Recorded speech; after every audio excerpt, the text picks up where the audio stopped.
All right, let's dive right in. Today, we are pulling back the curtain on what might be one of the most stressful things for any tech grad, your very first IT interview. We're going to walk through a real-life script to figure out what's really going on so you can walk into that room with some serious confidence. Feeling that knot in your stomach, that mix of excitement and just, pure panic? Yeah, you're definitely not alone. The biggest question is, when you're fresher with no real experience, what on earth are interviewers actually looking for? Well, today we're going to demystify that whole process, step by step. So first things first, it all starts with your personal story.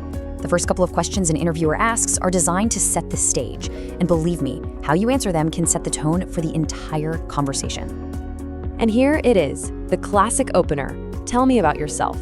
Now, this isn't just a warm-up. This is your first test. The first impression you make happens right here, in this moment. So let's see how our candidate Rahul handles it. So Rahul introduces himself, mentions his degree in computer science, and points out his academic projects. He wraps it up by showing he's ready to learn and contribute. Now, pause right there. This answer might seem really simple, but it is incredibly effective. Let's break down exactly why. This checklist really shows the magic behind his answer.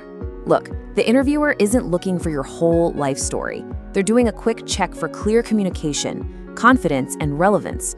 Rahul just nails it by hitting all the key points: education, a technical focus, project experience, and ambition. It's pretty much a perfect formula. Okay, next up, the interviewer starts to dig a little deeper into your why. They ask, why do you want to make a career in IT? This is the question where they separate the people who just want a job from the people who actually want a career.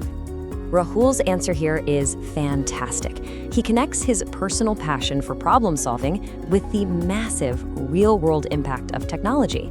And then he throws in that he's excited about learning. See what he did there? He's not just talking about himself, he's connecting his own drive to the industry's bigger purpose. That is a really powerful move. So, let's be super clear.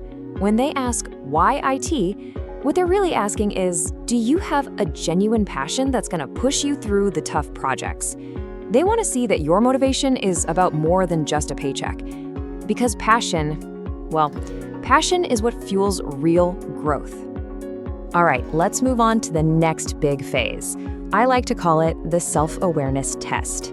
This is where they start to check out your character with those classic questions about your strengths and weaknesses. Yes. What are your strengths and weaknesses?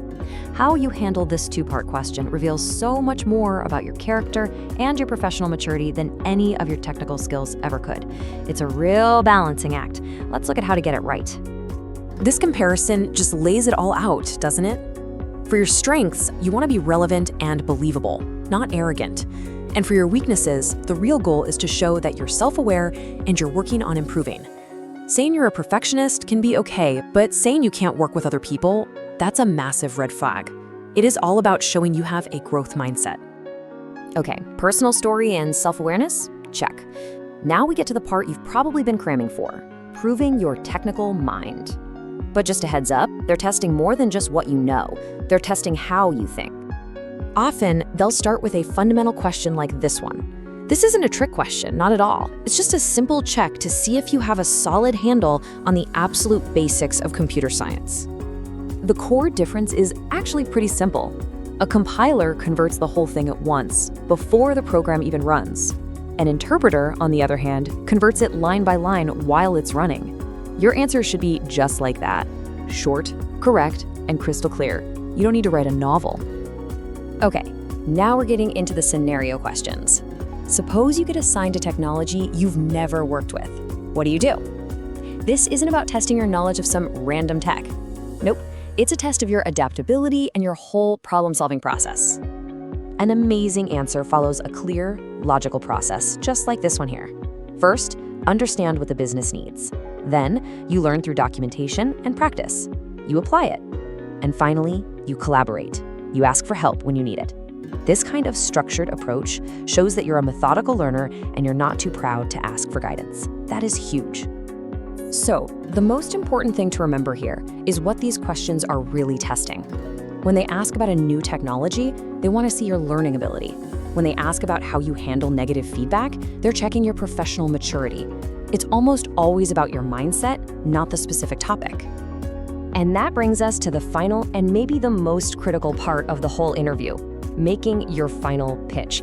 This is your last chance to really make your case and seal the deal.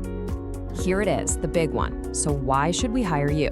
This is not the time to be modest. This is your chance to summarize your value, connect all the dots, and leave a really powerful, lasting impression. And for a fresher, this is just a fantastic response. It's so powerful because it doesn't apologize for a lack of experience.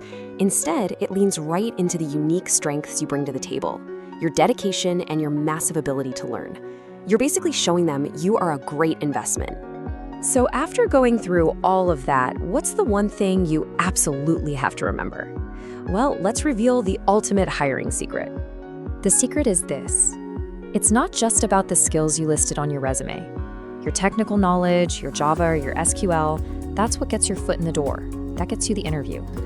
But something else is what actually gets you the job offer.